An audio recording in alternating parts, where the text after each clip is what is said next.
दोस्तों, क्यों भगवान परशुराम ने दिया अपने शिष्य कर्ण को महाभयंकर श्राप? दोस्तों, भगवान परशुराम के कई महान शिष्य हुए जिनमें उनका नाम दुनिया में और ऊंचा हुआ। महाभारत के कुछ प्रमुख पात्रों में रहे देवव्रत भीष्म, गुरु द्रोणाचार्य और अंगराज कर्ण का वर्णन भी परशुराम के शिष्यों के रूप में हुआ है। इनमें सबसे चर्चित शिष्यों में से एक कर्ण का प्रसंग है, जिसे परशुराम ने सभी विद्या सिखाने के बाद एक ऐसा श्राप दिया था जिसे सुनकर आपके रोंगटे खड़े हो जाएंगे। दोस्तों, जानिए कि भगवान परशुराम ने क्यों दिया था कर्ण को महाभयंकर श्राप। दोस्तों, आज से 5 से 7,000 वर्ष पहले भारत में मुख्य रूप से गुरुकुलों में ही शिक्षा मिलती थी। तब शिक्षा मौखिक रूप से दी जाती थी, लेकिन उस वक्त गुरुकुल परंपरा में छल कपट ना के बराबर होता था। जो व्यक्ति कहता था उस पर विश्वास कर लिया जाता था, क्योंकि शिष्य के गुरु से झूठ बोलना महापाप माना जाता था। इसे नियत आचरण के खिलाफ गुरुद्रोह माना जाता था।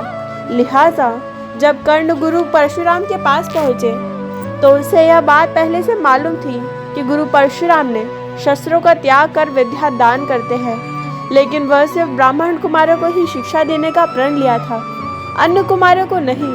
अब आप यह सोच रहे होंगे कि भगवान परशुराम सिर्फ ब्राह्मण कुमारों को ही शिक्षा क्यों देते थे। तो उसके पीछे यह कारण था कि जब भीष्म द्वारा स्वयंवर में जीती गई काशी की राजकुमारी अंबा ने परशुराम से गुहार लगाई कि वे अपने शिष्य भीष्म को उससे विवाह की आज्ञा दे, तब भीष्म ने बजाय गुरु आज्ञा मानने के उनकी अवहेलना कर अपनी प्रतिज्ञा निभाना उचित समझा। भीष्म को इच्छा मृत्यु का वरदान प्राप्त था। उनकी मृत्यु नहीं हो सकती थी। कोई गुरु अपने शिष्य को नहीं मार सकता, क्योंकि गुरु शिष्य के पुत्र के समान माना जाता है। लेकिन इस प्रसंग से परशुराम को उम्मीद नहीं थी कि कोई शिष्य उनकी आज्ञा का उल्लंघन करेगा। परिणाम स्वरूप भीष्म से परशुराम ने युद्ध किया और फिर पराजित हुए। शिष्य से हारना गुरु के लिए बड़ी सुखद बात होती है। परशुराम अपने शिष्य के पराक्रम से प्रसन्न हुए, किंतु तभी उन्होंने प्रण किया कि अब वह ब्राह्मण के अतिरिक्त अन्य किसी कुल के विद्यार्थी को शिक्षा नहीं देंगे। कर्ण ने खुद को शूद्र पुत्र बताकर, यानी असत्य कहकर, उनकी शिक्षा का लाभ लिया।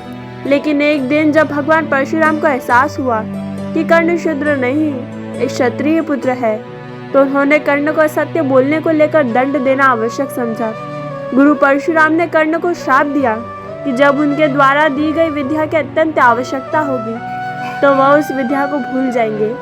यही कारण है कि कर्ण महाभारत में अर्जुन के खिलाफ ब्रह्मास्त्र का प्रयोग नहीं कर पाए और अंत में मृत्यु को प्राप्त हुए। ये वीडियो आपको कैसी लगी हमें कमेंट बॉक्स में बताना मत भूलिएगा। धन्यवाद।